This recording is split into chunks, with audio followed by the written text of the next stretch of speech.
आप जब बीसीए पास करते हो या तो फिर एमसीए या तो फिर कंप्यूटर इंजीनियरिंग पास आउट करते हो, तब 32 लैंग्वेजेस अप्रोक्सीमेटली आप क्लियर करते हो, ठीक है। अब हर एक पे फोकस नहीं रहता, फोकस करने के लिए आपको एक या दो लैंग्वेजेस सीखनी पड़ती है मैक्सिमम, या आप दो लैंग्वेजेस को पैरेलली अगर सीखते हो तो वो क्या रहता है कि आपकी लाइफ टाइम ग्रोइंग रहती है। फिर डे बाय डे का अपडेट जो होता है वो तो हमें सीखना ही पड़ता है, ठीक है।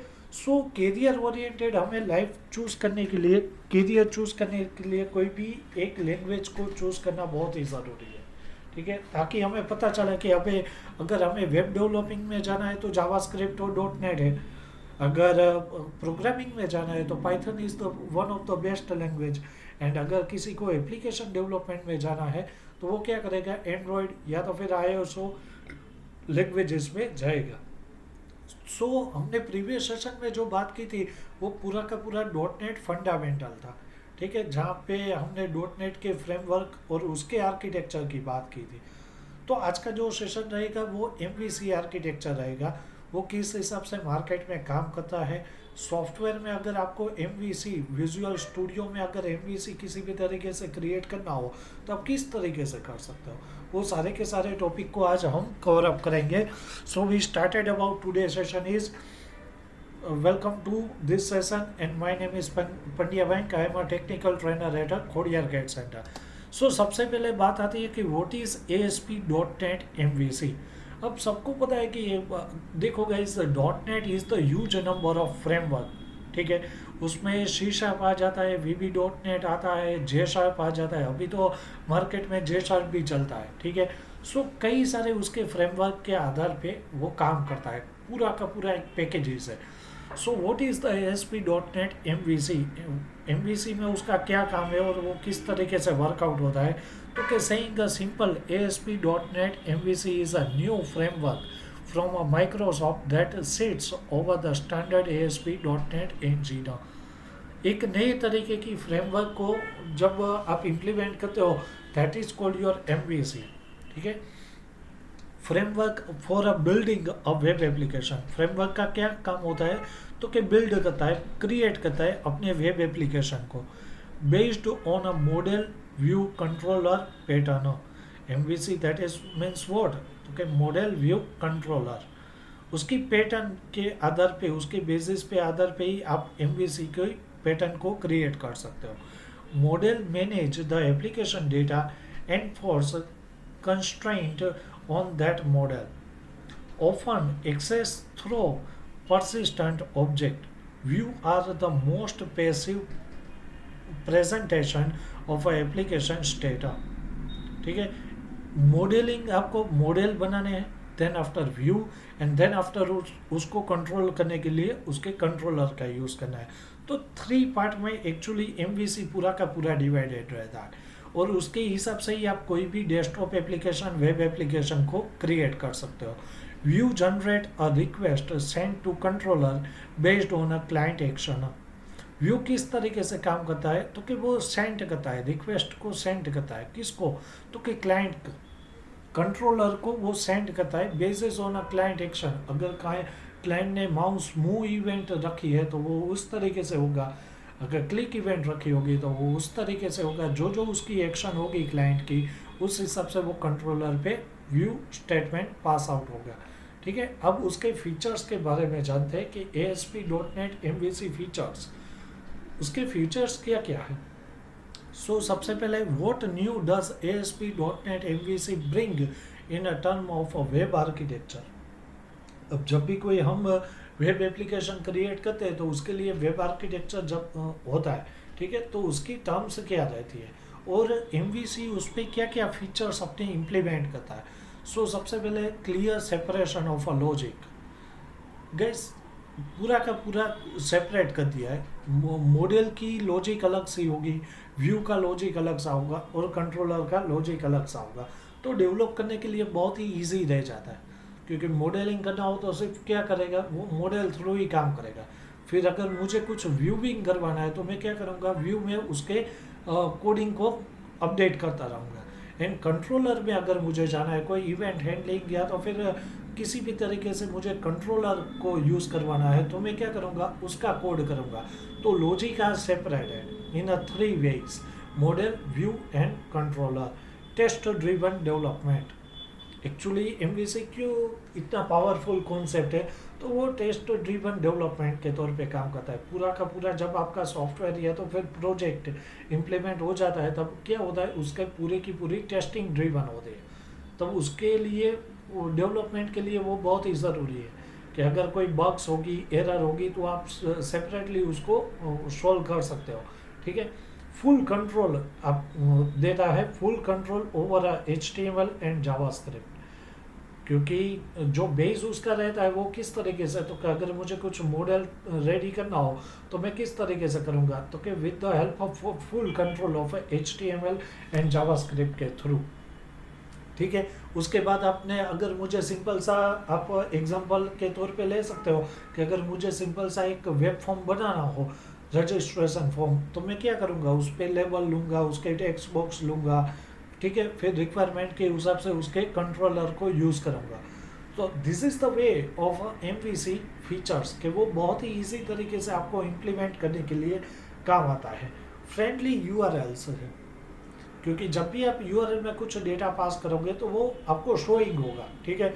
तो फ्रेंडली URLs के तौर पे MVC पूरा का पूरा काम करता है। अब उसके बाद आती है उसकी लाइफ साइकिल। तो गाइस, जब भी आप MVC पे काम करते हो ना, तब उसकी एक्शन रिलेटेड करती है। जैसे कि उसकी क्लिक इवेंट हो या तो फिर कोई भी एक्शन, चाहे कोई भी हो सकती है। ठीक है। तो वो URL में पास आउट होगी। अब उसकी लाइफ साइकिल किस तरीके से रहेगी वो हम डीपली जान लेते हैं कि client request a name action on a specific controller. Client क्या करता है, एक नेम की एक्शन को रिक्वेस्ट देता है। ठीक है, कंट्रोलर को। और किस तरीके से, तो कि http:// host and then after controller को मैं रिक्वेस्ट दे रहा हूँ एक्शन के थ्रू। ठीक है। तो ये पूरा का पूरा जो रहेगा, this is your MVC concept. क्योंकि उसमें क्या रहेगा कि क्लाइंट एक रिक्वेस्ट को पास आउट करेगा कंट्रोलर को, और फिर वहाँ से पूरी की पूरी प्रोसीजर होगी। ठीक है। The request is routed to a controller on action method. पूरा का पूरा रिक्वेस्ट क्या करेगा, वो रोटेट कंट्रोलर को एक्शन मेथड में काम करवाएगा। जैसे कि method decided how to handle the request. Method किस तरीके से काम करेगी, तो कि वो उसको हैंडल करने की कोशिश करेगी कि किस तरीके की रिक्वेस्ट को मुझे हैंडल करना है। ठीक है। क्लिक है तो उसको हैंडल करो, या तो फिर बग्स आई है तो उसको हैंडल करो। तो पूरे की पूरी प्रोसेसिंग रहती है। Perhaps by accessing a model state and returning some information in a view। जैसे ही उसकी मेथड कंप्लीट हो जाएगी, वो क्या करेगा, जैसे कि रिक्वेस्ट डाली थी तो वहाँ से आपको रिटर्न कुछ इंफॉर्मेशन व्यू होगी। ठीक है। वो कंट्रोलर के तौर पे बेसिस पे रहेगी और वो क्लाइंट की एक्शन के थ्रू ही काम करेगी। तो MVC पूरा का पूरा जो स्ट्रक्चर है ना, वो बहुत ही पावरफुल कॉन्सेप्ट है इन .NET, कि इसके मदद से ही आप कोई भी सॉफ्टवेयर या तो फिर डेवलपमेंट कर सकते हो। अब model plus view plus controller, that is called your MVC। ठीक है। वो पूरा का पूरा काम किस तरीके से करता है और हर एक की क्या क्या रिक्वायरमेंट है जो वो फुलफिल कर सकता है। तो कि ASP.NET MVC provide an alternative to the ASP.NET web forms pattern for creating MVC based web application. Web form बनाने के लिए आपकी जो पैटर्न होती है, that is called your MVC, model view controller. वो क्यों काम आती है, तो कि कोई भी वेब एप्लीकेशन आपको बनानी हो, छोटी बड़ी कोई भी वेब एप्लीकेशन बनानी हो, तो उस पैटर्न को आपको फॉलो करना पड़ेगा। सबसे पहले मॉडल रिलेटेड होगा, फिर व्यू कंट्रोलर होगा, फिर व्यू होगा, एंड देन व्यू से फिर से मॉडलिंग पे चला जाएगा। तो आप यहाँ पे चार्ट दे सकते हो। ठीक है। वो किस तरीके से पूरा का पूरा रिप्रेजेंट होता है। सबसे पहले बात आती है मॉडल की, तो कि model object implement the logic for the applications. Data domain, जो आपकी एप्लीकेशन होगी उसका डेटा डोमेन का जो लॉजिक पार्ट होगा, that is your model. Often model object retrieval and store the application state in a database. Then after वो क्या करेगा, डेटाबेस के अंदर वो स्टोरेज करवाएगा जो जो आपने इंफॉर्मेशन वहाँ पे डाली होगी वो। अब कंट्रोलर की बात आती है तो कि कंट्रोलर क्या करता है, तो कि वन ऑफ द यूआई, आप इसको सिंप्लीफाई कर सकते हो कि यूआई टाइप का जो जो हमें चाहिए वो पूरा का पूरा कंट्रोलर कह सकते हैं, यूजर इंटरफेस थ्रू, ठीक है। Controller handle user interaction, work with the model and select view render that display UI. जिस तरीके से हमें यूआई को डिस्प्ले करवाना है उस तरीके की जो प्रोसीजर होती है, that is your controller part, ठीक है। एंड लास्ट में आ जाता है कि view display the application user interface. Typically the UI is created from the model data. जिस तरीके से आपने अपना लॉजिक इम्प्लीमेंट किया होगा, डिजाइनिंग की होगी, उस हिसाब से आपको व्यू में डिस्प्ले होगा। तो view is the UI part your, कि वो लास्ट में जब भी आपने जो जो जो इनपुट डाला होगा उस तरीके से उस बेसिस पे आपको आउटपुट मिलने का काम व्यू पार्ट का रहता है, ठीक है। तो this is a 3 way of a MVC के model, view and controller, and you can create a amazing web application, web forms etcetera. अब उसके बारे में गाइस हम डीपली थोड़ा जानते हैं कि what is model, and then after उस पर क्या क्या रिक्वायरमेंट के थ्रू उसके बेनिफिट क्या क्या रहते हैं। तो कि अब model is a file of a शीर्षक code and associated data store, example SQL database और एक्सएमएल फाइल। जो आपका जो कोडिंग बेस होता है, जो लॉजिकल पार्ट्स होता है, ठीक है, this is your model parts. और उसमें क्या रहता है कि वो कंबाइन करता है किसके साथ, तो कि डेटाबेसेस के साथ। अब एसक्यूएल डेटाबेस 2000 आप यूज़ कर रहे हो, या तो फिर एसक्यूएल सर्वर 2012 यूज़ कर रहे हो, वॉट एवर काइंड ऑफ, ठीक है। एक्सएमएल फाइल को भी वो कंबाइन कर देता है। तो this kind of is modelling parts, कि भाई उसमें हमारा कोडिंग आएगा और वो भी लॉजिकल बेस्ड होगा, ठीक है। The file of a C sub code manage all the access to the application data through object. वो क्या करेगा कि शीर्षक के कोड को ऑल द एक्सेसेस करवाना, कि एक्सएमएल फाइल मैंने डाली हुई है, इनपुट की है, तो वो उसको एक्सेस करवाना, या तो फिर डेटाबेस को एक्सेस करवाना, वो पूरा का पूरा जो ऑब्जेक्ट होता है वो उसी तरीके से शीर्षक कोड में एज अ मॉडल व्यू में काम आता है, ठीक है। Link to SQL and link to XML create a query into this data stores. XML through मतलब आप कुछ भी कोड करवा सकते हो, तो लिंक किसके साथ की जाती है, तो कि एसक्यूएल के साथ। अब उस पर क्या रहेगा, इंसर्ट, अपडेट, डिलीट, व्यू, जो हम पीएचपी या फिर अदर लैंग्वेजेस, वेब डेवलपिंग की लैंग्वेजेस में करते थे, वही सारी क्वेरीज उस पर होगी कि वो डेटा को स्टोर करवा पाए, ठीक है। क्योंकि अगर डेटाबेस में कुछ स्टोरेज करवाना है तो हम उस पर पर्टिकुलरली क्या करेंगे, क्वेरी फायर करेंगे, चाहे वो इंसर्ट की हो, चाहे वो डिलीट की हो, अपडेट की हो, ठीक है। तो उस तरीके से काम करवाने के लिए मॉडल पार्ट्स का यूज़ होता है। दिस कैन बी डायरेक्ट, वो डायरेक्टली हो जाएगा, ठीक है। क्योंकि स्टोरेज करवाने के लिए आपने क्वेरी डाल दी, तो फिर रन करवाओगे तो वो डायरेक्टली हो जाएगा। More often it is a done through object that wrap DB table और XML file have one public property each attribute column of the table. आपको क्या करना पड़ेगा, तो कि उसके एट्रीब्यूट और उसकी प्रॉपर्टी को पब्लिकली आपको रखना पड़ेगा, ताकि जो जो आपने कॉलम वाइज या तो फिर रो वाइज डेटा स्टोर किया है वो टेबल के थ्रू आपकी डेटाबेस में स्टोर हो पाए। तो this is a model parts. आप यहाँ पे देख सकते हो गाइस कि किस तरीके से मॉडल पार्ट पूरा का पूरा जनरेट होता है, ठीक है। नेम स्पेस यहाँ पे मैंने ले लिया, फिर MVC एप्लीकेशन टू मॉडल्स, ठीक है। फिर मैंने यहाँ पे एक क्लास क्रिएट किया, उसका पब्लिक क्लास है ये, तो पब्लिक क्लास फाइल हैंडलर नाम का मैंने क्लास ले लिया। तो पब्लिक स्ट्रिंग पाथ, फिर मैं उसके पाथ दूंगा गेट करवाने के लिए और सेट करवाने के लिए। फिर स्ट्रिंग में अपनी कोई भी फाइल अगर मुझे रखनी है तो वो मैं फाइल गेट करवाऊंगा या तो फिर सेट करवाऊंगा, ठीक है। फिर अगर गेट फाइल हो गई तो उसकी पैटर्न क्या क्या रहेगी, अगर XML फाइल यहाँ पे मैंने गेट करवाई है तो उस हिसाब से वो एक्सेस करेगा।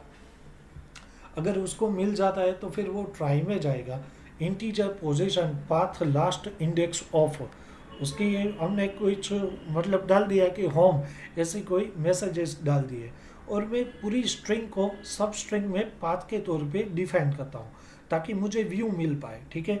फिर मैंने यहाँ पे फाइल ले लिया है कि फाइल नाम का वेरिएबल लिया और उस पर system.io.directory.get फाइल सा, कि जो मेरी आईओ इनपुट आउटपुट की डायरेक्टरी होगी वहाँ से मुझे गेट फाइल मिल जाए, और मैंने यहाँ पे पाथ पूरा का पूरा जो जहाँ पे भी मैंने अपनी एक्सएमएल की फाइल बनाई होगी उसको मैं यहाँ पे रख दूंगा। ठीक है, तो पूरा का पूरा पाथ आप डिफाइन कर दोगे तो क्या रहेगा कि वो मॉडल क्या करेगा, वो फाइल को एक्सेस करेगा कोडिंग थ्रू। ठीक है, इन रिटर्न अगर वो ट्रू हो जाता है तो फिर वो रिटर्न में आपको ट्रू वैल्यू दिखाई देगी, अगर नहीं होता तो फिर वो केच में चला जाएगा और रिटर्न फॉल्स कर देगा। तो this is the syntax of a model, कि किस तरीके से हम मॉडल को जनरेट कर सकते हैं। ठीक है, अब गाइस एमवीसी पूरा का पूरा अगर आपको देखना हो तब हम क्या कर सकते हैं, तो कि विजुअल स्टूडियो, सबसे पहले अगर एमवीसी को क्रिएट करना हो तो हमें क्या करना पड़ेगा, विजुअल स्टूडियो को ओपन करना पड़ेगा। अब जैसे मॉडल की बात हुई थियोरेटिकल पार्ट्स में, वैसा ही व्यू की होगी और वैसा ही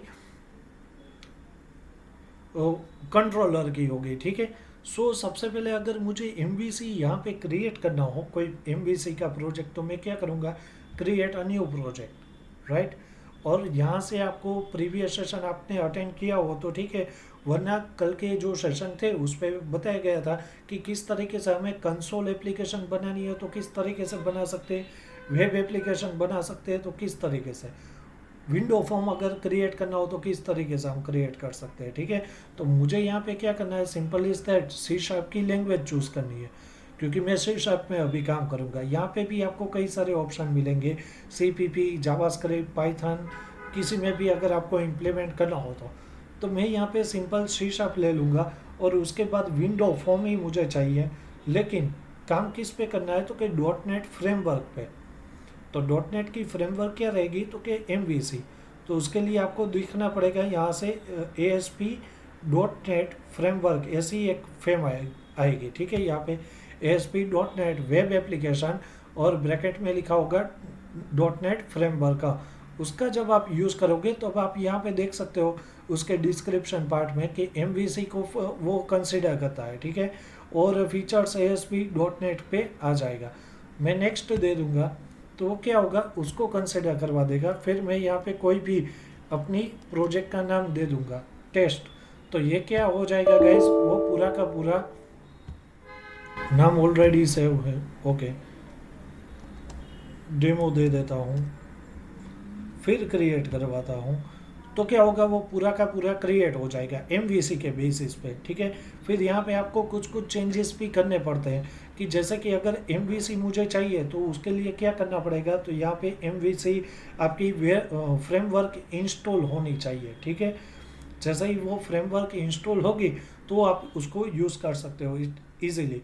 कॉन्फ़िगर किस पे करना है, तो कि HTTP प्रोटोकॉल का मुझे यूज़ करवाना है ताकि URL में मेरा डेटा पास आउट हो सके।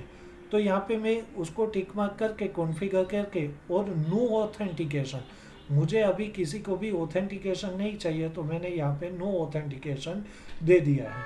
इसको आप फॉलो करोगे और क्रिएट कर दोगे तो क्या होगा, आपकी MVC की जो प्रोजेक्ट फाइल होगी वो रन होगी। ठीक है, वो पैकेजेस और पूरा का पूरा विजुअल स्टूडियो उसको कंसिडर करके बाय डिफ़ॉल्ट आपको सेट करके दिखाई देगा। फिर आपका पार्ट आता है कोडिंग बेस का, जो लॉजिकल पार्ट हमारा होता है, फिर डिज़ाइनिंग का, फिर कंट्रोलिंग का। ठीक है, वो सारा का सारा देन आफ्टर वो डिसाइडेड होगा। तो आप देख सकते हो क्रिएटिंग का प्रोजेक्ट, आपकी प्रोजेक्ट फाइल क्रिएट हो जाती है। ठीक है, जब तक वो क्रिएट होती है तब तक हम आगे के शेड्यूल में फिर से चले जाते हैं। तो इस तरीके से मॉडल का काम होते हैं। ठीक है, सो हमने बात कर ली कि this is a model, and बात आती है कि व्हाट इज अ व्यू। तो व्यू मीन्स व्हाट, तो कि व्यू आर यूजुअली ASPX फाइल्स with only HTML inline code, right percentage and C sharp के कोड जो होते हैं वो, उसको आप क्या कर सकते हो, तो कि ASPX से आप उसको डिफाइन करते हो ASPX की फाइल को। तो this is your view parts के, उस पर आप क्या करोगे कि जो जो आपने फाइल इम्प्लीमेंट की होगी उसके रिलेटेड ही आपको कोड वहाँ पे डालना पड़ेगा। सी शार्प होगी तो सी शार्प का कोड, जे शार्प में यूज़ करते हो तो जे शार्प का यूज़। ठीक है, VB.NET का यूज़ करते हो तो उस हिसाब से कोडिंग करना पड़ेगा। तो this is a view parts. code is used just to support presentation and does no application processing. वो क्या करेगा कि आपके प्रेजेंटेशन को सपोर्ट करेगा, लेकिन उसके अंदर कोई एप्लीकेशन की प्रोसेसिंग रहेगी नहीं. The HTML is augmented by HTML helper provided by ASP.NET MVC that provides shortcut for a commonly used HTML structure. वो पूरा का पूरा HTML स्ट्रक्चर से ही आपको डिफाइन करेगा क्योंकि व्यू पार्ट है, ठीक है. और ASP.NET MVC comes with jQuery, JavaScript libraries to support reacting and client action and doing AJAX communication with the server. अब गाइस कई सारी चीज़ें होती है जब आप प्रोफेशनली वेब एप्लीकेशन या तो फिर सॉफ्टवेयर को क्रिएट करते हो तो इजी तौर पे नहीं रहता है, ठीक है. MVC क्रिएट करते हो, फिर jQuery का कभी कभी उस पर यूज़ हो जाता है, फिर जावास्क्रिप्ट का हम यूज़ करते हैं या तो फिर एजेक्स का, ठीक है. अगर मुझे कोई किसी भी तरीके के मतलब पूरा का पूरा जो फॉर्म लोड होता है वो फॉर्म पूरा लोड नहीं करवाना है, लेकिन कुछ कुछ वैल्यू ही मुझे चेंज करवानी है तो मैं एजेक्स का उस पर यूज़ करूँगा, तो वो क्लाइंट साइड से एक्शन आपको मिलेगी. और उस हिसाब से MVC क्या करेगा कि jQuery को और उसकी लाइब्रेरीज को सपोर्ट करेगा एंड कम्युनिकेट करेगा विद द सर्वर. उसके सर्वर के साथ वो कम्युनिकेशन रहेगा, ठीक है. आप देख सकते हो यहाँ पे गाइज कि ASP.NET का जो हमने MVC की रिलेटेड हमें कुछ MVC प्रोजेक्ट बनाना है तो हम उस पर ये सारे के सारे उसके पैकेजेस है, ठीक है. फोल्डर और पैकेजेस उसके ऑलरेडी बाय डिफ़ॉल्ट सेट करके दिखाई देता है. फिर आप अपने तरीके से कोडिंग करते हो, फिर डिज़ाइनिंग करते हो, तो उस हिसाब से आपकी एप्लीकेशंस क्रिएट होती है. जैसे ही आप उसको रन करवाते हो तो यहाँ से आप उसको रन करवा सकते हो, ठीक है. बिल्डर स्टार्टेड, तो फिर क्या होगा, आपकी MVC प्रोसेस वहाँ से बिल्डअप होगी, स्टार्टेड होगी आपका प्रोजेक्ट, ठीक है. और उसके अगर पे उस पर कोई एरर या तो फिर बग्स आती है तो फिर वो शो करेगा या तो फिर वो 0 काउंट करके आपको दिखाई देगा, ठीक है. और पूरा का पूरा आपको शो करेगा. यहाँ पे ब्राउज़र एक ओपन होगा, यहाँ पे आप देख सकते हो HTTP लोकल होस्ट और उसके पोर्ट नंबर 44340, ठीक है. तो वहाँ पे आपकी जो आपने इनपुट डाला होगा वो वहाँ पे शो होगा वेब ब्राउज़र पे, ठीक है. क्योंकि एट द एंड हम बनाते क्या है तो कि वेब फॉर्म, वेब एप्लीकेशंस, तो वो पूरा का पूरा directly server through, local host through आपको ब्राउज़र पे ही शो करके दिखाई देगा, ठीक है. तो इस हिसाब से गाइस आप कोई किसी भी सॉफ्टवेयर को इम्प्लीमेंट करने के लिए MVC is the most powerful in the .NET, ठीक है. अब बात आगे बढ़ाते हैं कि इस तरीके से व्यू होता है जिस तरीके से हम एजेक्स को कम्युनिकेशन विद द सर्वर के तौर पे हम करवा सकते हैं. अब यहाँ पे आप देख सकते हो कि first MVC demo with a view, अगर मुझे व्यू करवाना हो तो वो किस तरीके का कोडिंग होगा, ठीक है. तो आप देख सकते हो जैसा कि HTML के हम कोडिंग करते हैं उसी तौर पे यहाँ पे व्यू का कोडिंग होगा, ठीक है.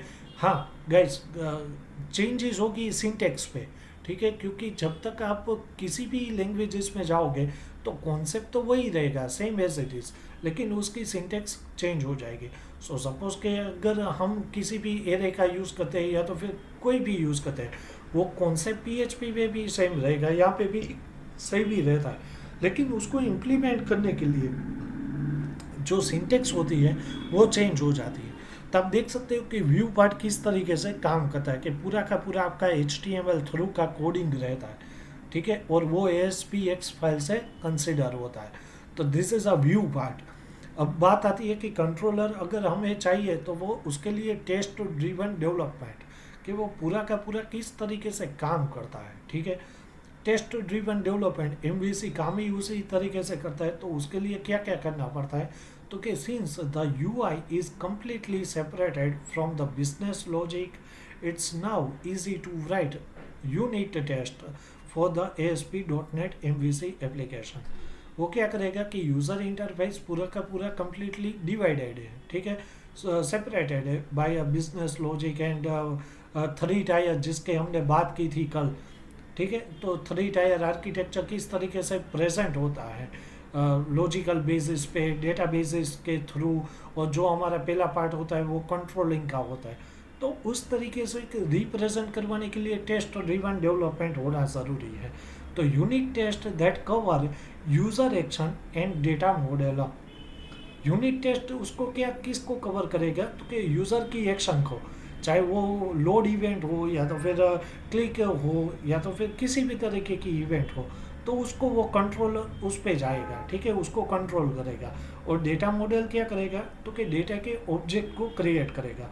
तो यूज़र इंटरफेस थ्रू जो जो प्रोसेसिंग होती है that is your test driven development, कि उसके लिए आपको वो फिर वो यूज़र ने जो जो रिक्वायरमेंट डाली होगी लाइफ टाइम प्रोजेक्ट के लिए, ठीक है, फॉर द लाइव प्रोजेक्ट पे जब आप वर्क करते हो तो क्या होता है, यूज़र की इंटरफेसेस, यूज़र की रिक्वायरमेंट कुछ अलग सी रहती है, फिर आप उसको इम्प्लीमेंट करते हो, तो उसके लिए कंट्रोल का यूज़ करते हो, ऑब्जेक्ट को यूज़ करते हो, डेटा एक्सेस को करते हो, ठीक है, मॉडलिंग का यूज़ करते हो, फिर अपना कुछ सिंपल सा या तो फिर हाई लेवल की प्रोग्रामिंग करते हो लॉजिकल पार्ट्स पे।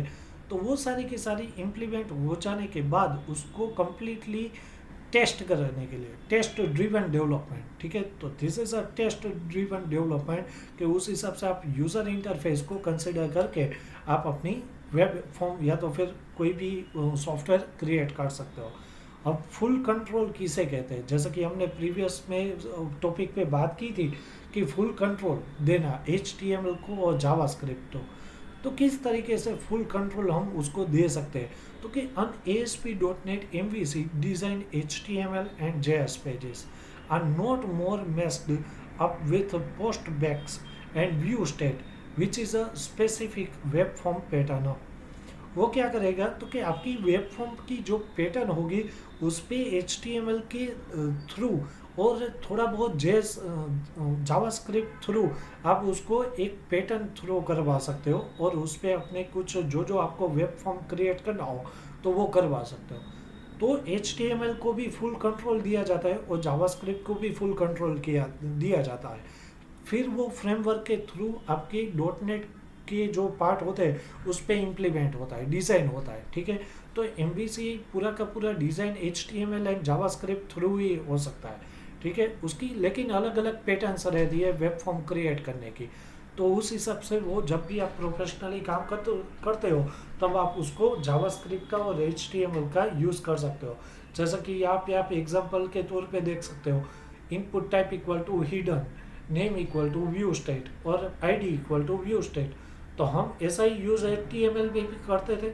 टेक्स्ट बॉक्स चाहिए तो हम क्या करते थे, input type equal to text, ठीक है, name equal to TXT and ID equal to 1, ऐसा कुछ कर देते थे, तो सेम सीक्वेंस यही पे भी जाएगी। और अगर जावास्क्रिप्ट का यूज़ करना है तो जावास्क्रिप्ट की कोडिंग हमने करनी पड़ेगी with the help of ASP.NET MVC। Script type equal to text JavaScript आप उस पर यूज़ कर सकते हो, वेर करके आप कोई भी वेरिएबल को इम्प्लीमेंट करके फिर कंडीशन और जो जो आपकी जो मतलब ये क्या होता है गाइस कि जब आप प्रोजेक्ट रिलेटेड वर्क करते हो ना तब प्रैक्टिकली सेशन है। ये पूरा का पूरा क्या रहता है कि ये पूरा का पूरा जब आप कोई एक वेब फॉर्म बनाना चाहते हो, वेब एप्लीकेशन बनाना चाहते हो, तब आप उसको थ्रू आउट अपने लॉजिक थ्रू काम कर सकते हो कि अगर मुझे चाहिए तो किस तरीके की कंडीशन में अप्लाई करूँगा, किस तरीके की लूप को मैं यूज़ करूँगा, वो सारी की सारी चीज़ें फुल कंट्रोल के अंदर आ जाती है, ताकि आप उसको डिज़ाइन करने के लिए HTML का भी यूज़ कर सको और जावास्क्रिप्ट का भी यूज़ कर सको। देन बात आ जाती है कि फ्रेंडली URLs, उसके फ्रेंडली URL किस किस तरीके से होती है, तो कि MVC bind a web path to the logical URLs rather than the physical files. वो क्या करता है कि लॉजिकल जो URL होता है उसको ही कंसिडर करेगा। जैसे कि अगर मैंने यहाँ पे एक सिंपल सा एक प्रोजेक्ट बनाया, ठीक है, और वो रन होता है ब्राउज़र में, तो ये जो URL होता है वो क्या रहता है, तो उस पर आपको कोई डेटा मैसेज पास नहीं होता। जैसे ही आपने वहाँ पे कुछ इनपुट डाला होगा उसका आउटपुट यहाँ पे आपको रिप्रेजेंट होगा। तो this is a logical URL guys, ठीक है, कि उस तरीके से आपको उसको पूरा का पूरा आपको शो नहीं होता, कोई फिजिकल फाइल्स भी नहीं होती, ठीक है, लेकिन क्या होता है तो कि रन हो जाता है, आपको पर्टिकुलरली आउटपुट दिखाई देता है कि वो किस तरीके के आपने इनपुट सही डाली है या तो फिर गलत डाली है। तो उसका काम लॉजिकल URLs का rather than the physical files. यहाँ पे आप देख सकते हो फिजिकल लोकेशन का यूआरएल किस तरीके का होता है। तो कि सी ड्राइव में मैंने अपने कुछ जो जो फोल्डर होंगे उस पर मैंने प्रोडक्ट ASPX की मेरी फाइल रखी है, स्टोर करवाई है, तो ये फिजिकल लोकेशन हो जाता है। ठीक है, अगर मुझे ASP.NET की स्टाइल में मुझे चाहिए तो मैं क्या करूँगा, जैसे कि आप गेट और पोस्ट मेथड का यूज़ करते हो ना guys, same as it is कि HTTP फिर मेरी वेबसाइट का नाम होगा, फिर तो के फॉर्म का फाइल का नाम होगा, और उस फाइल में मैंने कौन सी वैल्यू डाली है। ठीक है, तो वो पूरा का पूरा गेट मेथड से यहाँ से आपको दिखाई देगा। This is ASP.NET style URL। तो आप देख सकते हो कि पूरी वेबसाइट आ गई, फिर फाइल का नाम आ गया यानी कि product.aspx, एंड मैंने उस पर वैल्यू डाली थी नेम इक्वल टू मीट। ठीक है, तो वो पूरा का पूरा हो जाता है। लेकिन ये ASP.NET की थी। MVC किस तरीके से काम करता है, तो क्या सिंपल इज दैट, आपकी वेबसाइट, आपके फोल्डर और आपकी वैल्यू, वो वहाँ पे कुछ किस तरीके का नेम इक्वल टू मीट और ऐसा कुछ नहीं होगा।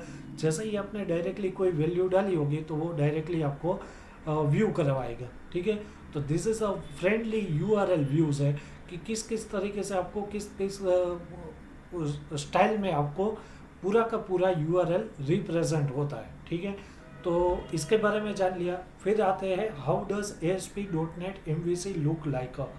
ASP.NEट किस तरीके से बस काम किस तरीके से करता है, तो ये गाइस बहुत ही प्रीवियस सा वर्जन है, विजुअल स्टूडियो 2008 है। ठीक है, अब उसको ही आप अगर प्रैक्टिकल में देखना चाहते हो तो यहाँ पे आपने देख लिया। ठीक है, कि वो किस तरीके से वो पूरा का पूरा क्रिएट होता है, जैसा कि मैंने स्टेप बताए थे, तो उस हिसाब से आप उसको क्रिएट कर सकते हो MVC को। तो यही स्टेप है उसका। और किस तरीके से आप अपनी मॉडल की फाइल जो पूरा का पूरा फोल्डर्स क्रिएट हो जाता है वो आप देख सकते हो। How does ASP.NET MVC look like? A newly created project has an ASP.NET MVC specific directory like application data folder physical store for a data। Application data का जो फोल्डर होगा वो आपको क्या करवाएगा, तो कि physically store for a data, आपको कोई फिजिकली डेटा को स्टोर करवाना है तो उसके लिए आप उसका यूज़ कर सकते हो। ठीक है, मैं यहाँ से उसको यहाँ से स्टॉप करवा देता हूँ। तो आप देख सकते हो एप्लीकेशन डेटा आ गया यहाँ पे। ठीक है, तो यहाँ पे आपका क्या होगा, फिजिकली डेटा स्टोरेज होगा। देन आफ्टर जैसी जैसी डायरेक्टरी चेंज होती रहेगी उसके रिलेटेड उसके डेटा उसको मिलते रहेंगे। फिर कंटेंट फोल्डर में क्या रहेगा, तो कि CSS फाइल रहेगी, स्क्रिप्ट की फाइल रहेगी, इमेजेस अगर आपने इंपोर्ट किए हो तो वो रहेगा, वो सारी की सारी कंटेंट में रहेगी। कंट्रोलर फोल्डर में क्या क्या रहेगा, तो कि MVC जब आप स्ट्रक्चर बनाते हो तो MVC की जो फ्रेमवर्क होगी वो कंट्रोलर के तौर पे रहेगी, home controller, login controller, product controller etcetera. ठीक है, कि जैसा कि मैंने कंट्रोलर तो क्रिएट कर दिया, लेकिन सबसे पहले मुझे क्या चाहिए, लॉगिन फॉर्म चाहिए। अगर लॉगिन सक्सेसफुल होता है देन होम कंट्रोल, अगर होम का पेज क्रिएट हो जाता है देन मुझे प्रोडक्ट का कंट्रोलर चाहिए। तो उस हिसाब से आपकी जो जो फाइल्स होगी उसका कंट्रोलिंग पूरा का पूरा कंट्रोलर फोल्डर के अंदर होगा। देन आफ्टर आते हैं मॉडल्स के अंदर, तो कि models store a classes that handle application business logic. आपका जो जो बिजनेस लॉजिक का सेकंड टायर का जो पार्ट होगा वो पूरा का पूरा मॉडल्स पे स्टोर होगा क्लासेस के तौर पे। ठीक है, ऑब्जेक्ट और वो सारी चीज़ें जो होती है वो मॉडल्स पे आ जाएगी। Then script folder to store the script file that support the application by default. This folder contain ajax script and jQuery library।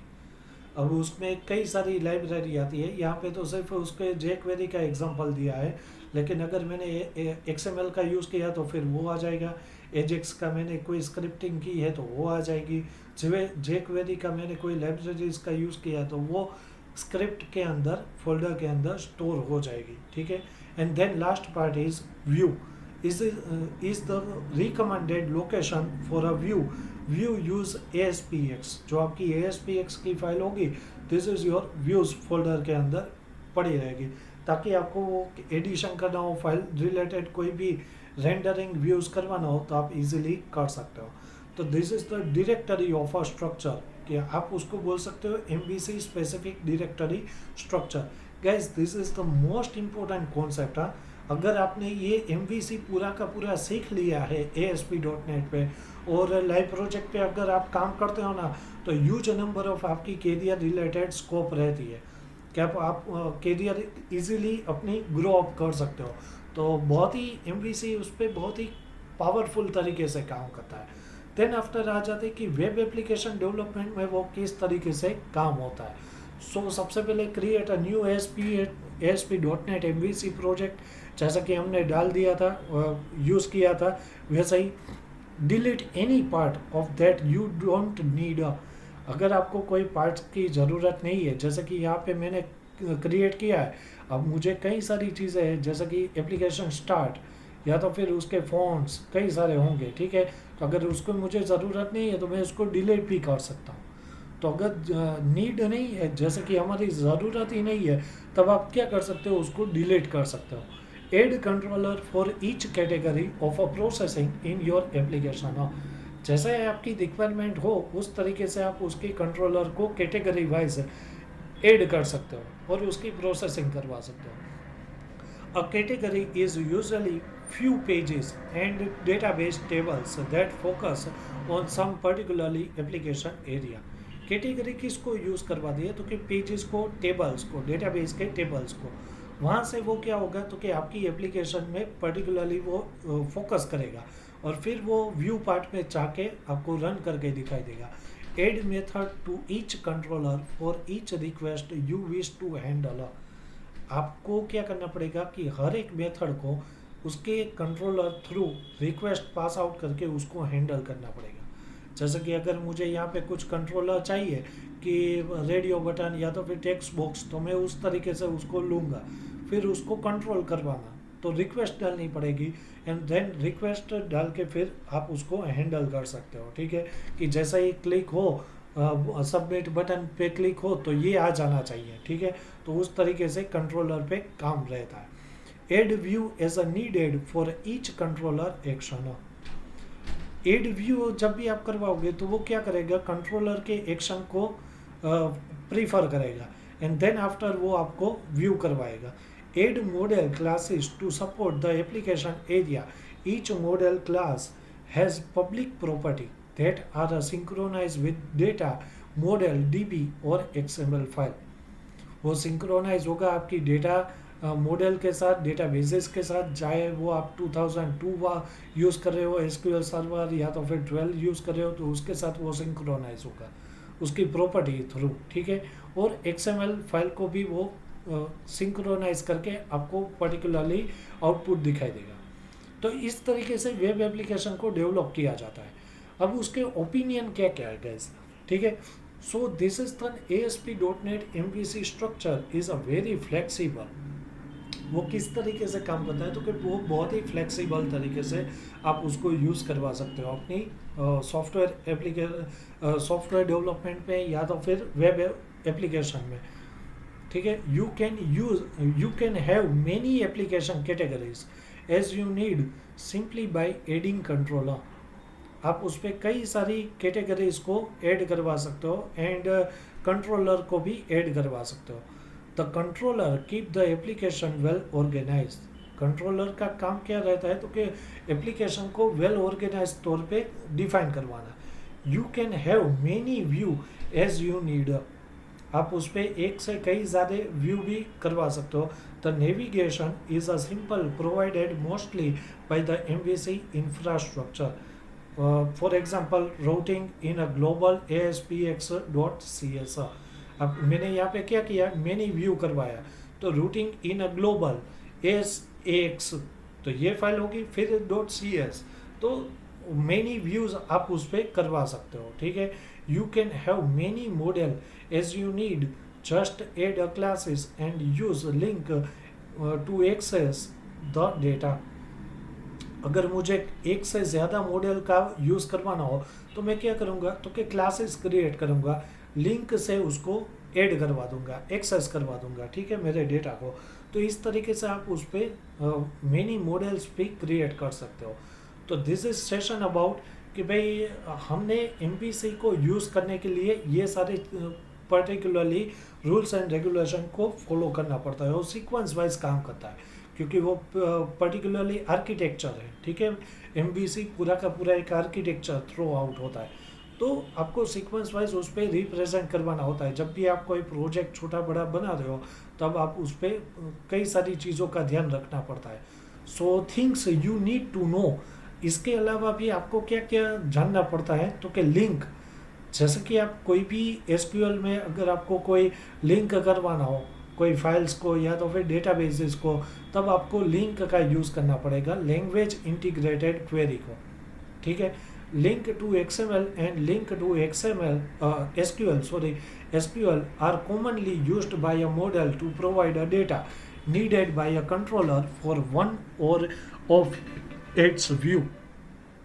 Controller के थ्रू आप क्या करवा सकते हो, तो कि एक्सएमएल फाइल को या तो फिर अपनी डेटाबेस की फाइल को कॉमनली उस पर यूज़ करवा सकते हो, ताकि आपको वो पूरा का पूरा कंट्रोल मिल पाए उसका, ठीक है, एक्सेस करने के लिए।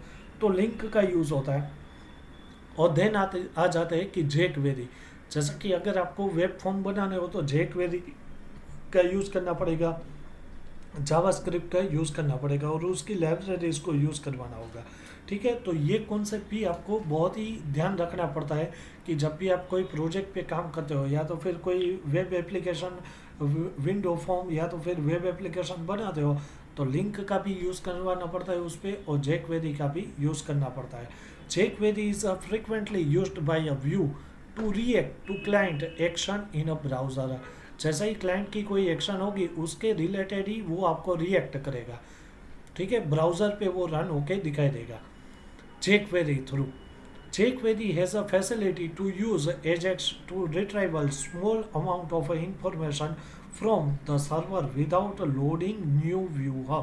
जैसे कि मैंने पहले भी बात की थी कि मुझे पूरा का पूरा फॉर्म लोड नहीं करवाना है, ठीक है, मुझे उस पर कुछ पार्ट पे अपनी वैल्यू चेंज करवानी है, ठीक है, इंफॉर्मेशन मुझे कुछ चेंज करवा देनी है, लेकिन पूरा का पूरा मुझे फॉर्म को रिफ्रेश नहीं करवाना है, लोड नहीं करवाना है। तब मैं किसका यूज़ करूँगा, तो कि एजेक्स का यूज़ कर लूँगा उस पर।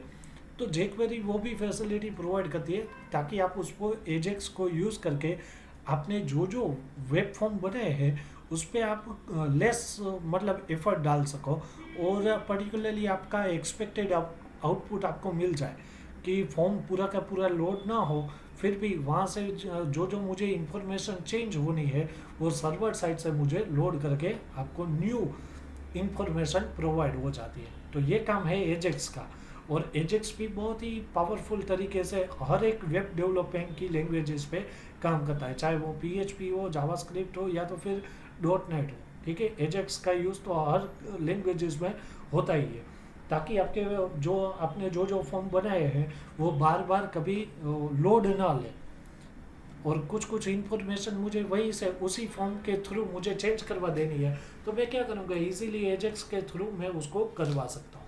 तो ये बात लिंक, jQuery, जावास्क्रिप्ट, इसका भी आपको ख्याल रख के आगे प्रोजेक्ट पे इम्प्लीमेंटेशन करना पड़ता है।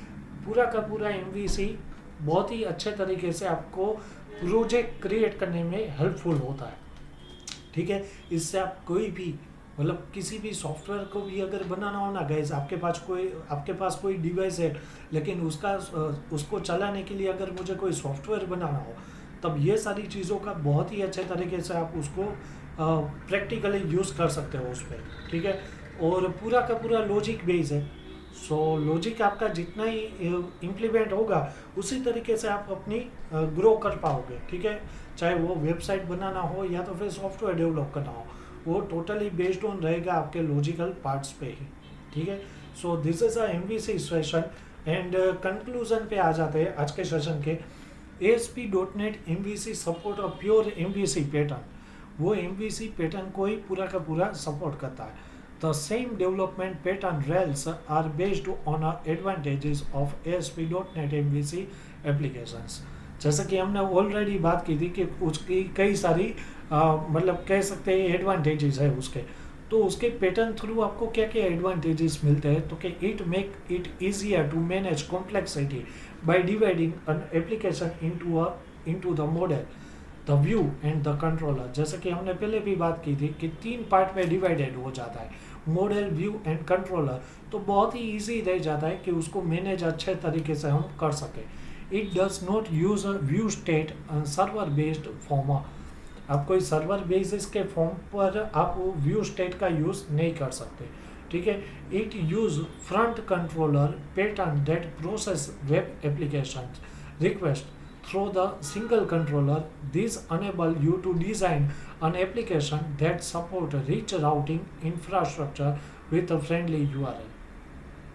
कि अगर आपने सिंगल कंट्रोलर का यूज़ करके आपने कोई फ्रंट कंट्रोलर पे प्रोसेस पास की है वेब एप्लीकेशन थ्रू, तो रिक्वेस्ट जाती है, और वो रिक्वेस्ट किस तरीके से होती है, तो कि राउटिंग इंफ्रास्ट्रक्चर, ठीक है, और फ्रेंडली यूआरएल पे वो आपको पास आउट करता है। तो बहुत ही अच्छे तरीके से आप उसको यूज़ कर पा सकते हो उस पर। It provide a better support for a test driven development, TDD, जिसको हम शॉर्ट फॉर्म में बोलते हैं टीडीडी, ठीक है, टेस्ट ड्रिवन डेवलपमेंट। तो वो बहुत ही सपोर्ट करता है टेस्ट ड्रिवन डेवलपमेंट को। It does well web application that are supported large teams of developers and web designer who need higher degree of a controller over the application behavior। कि अगर मुझे उस पर, मेरे पास कई सारे डेवलपर की टीम है, large team of developer and designer है, अब मैं उसको कंट्रोल करवाता हूँ कि मुझे किसको higher degree of a control over a application behaviour, अपनी एप्लीकेशन बिहेवियर थ्रू मुझे किसको कंट्रोलर करवाना है, तो वो मैं इजीली करवा सकता हूँ एमवीसी थ्रू, ठीक है।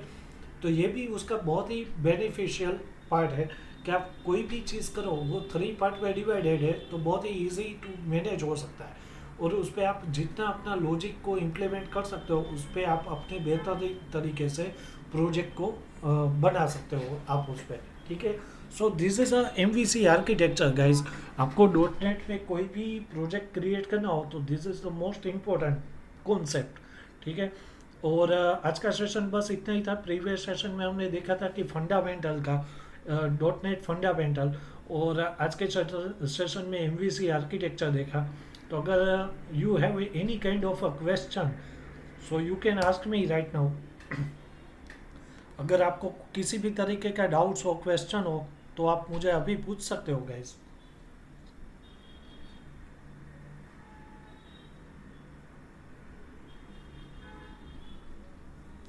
Any kind of questions guys?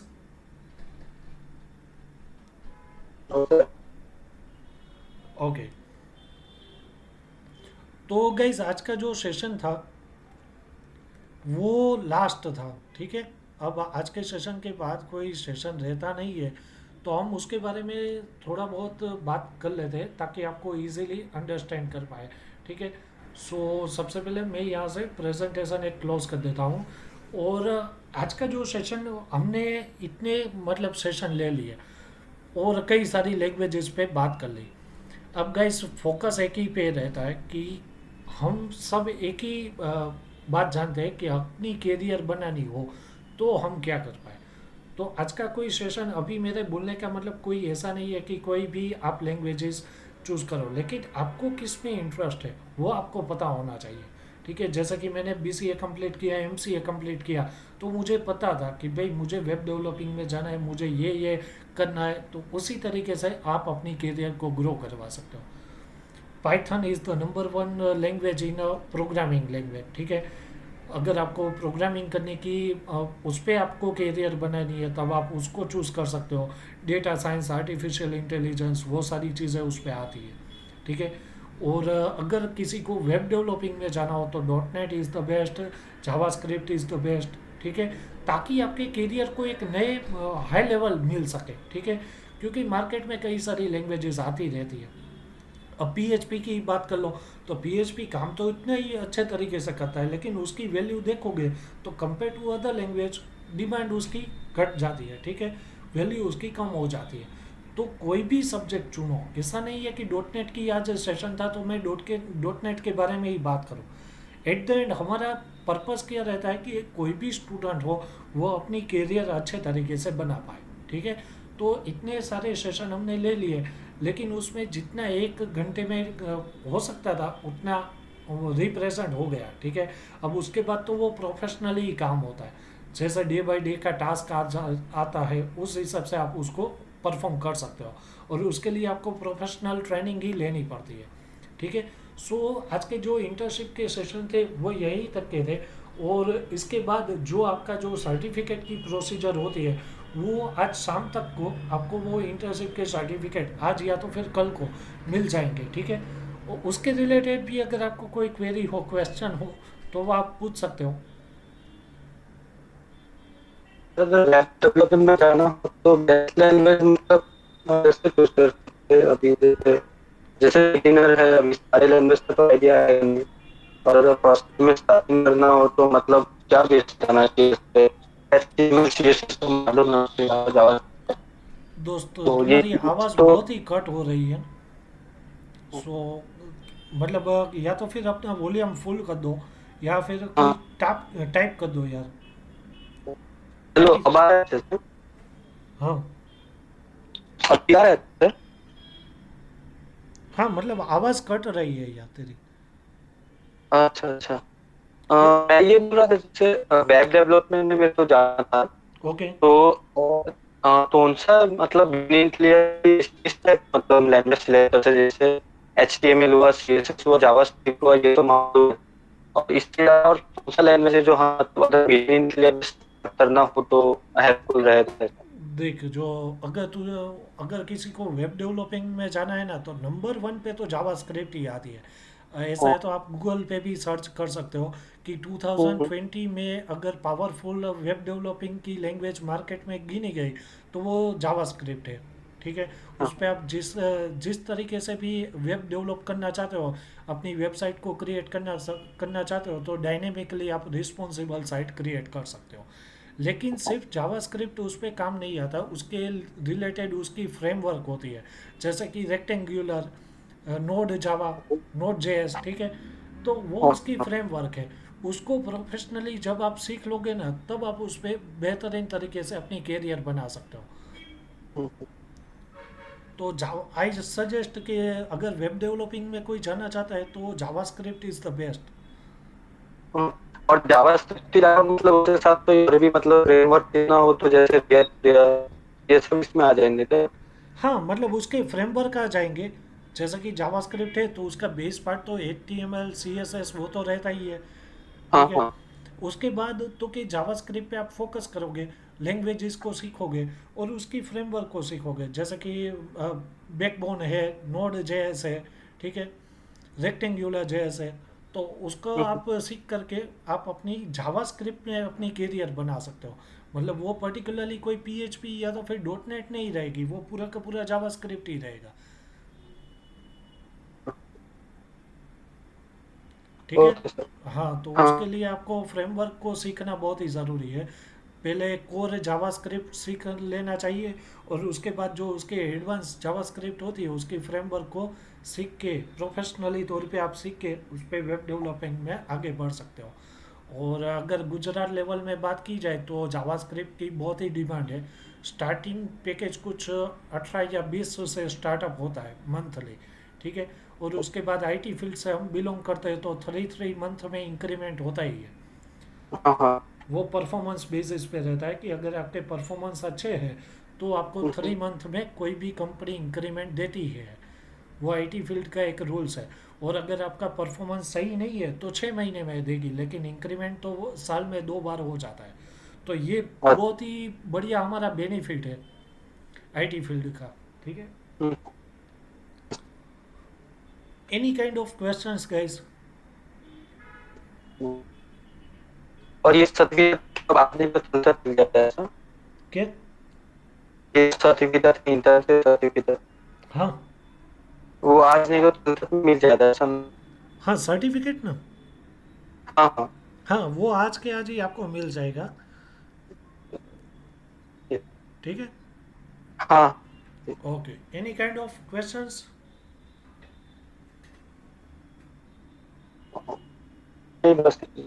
Okay, so hope you enjoy this session, and hope you enjoy this whole entire our internship, ठीक है, और यस उस पे आपको कई सारी चीज़ें जानने को मिली होगी।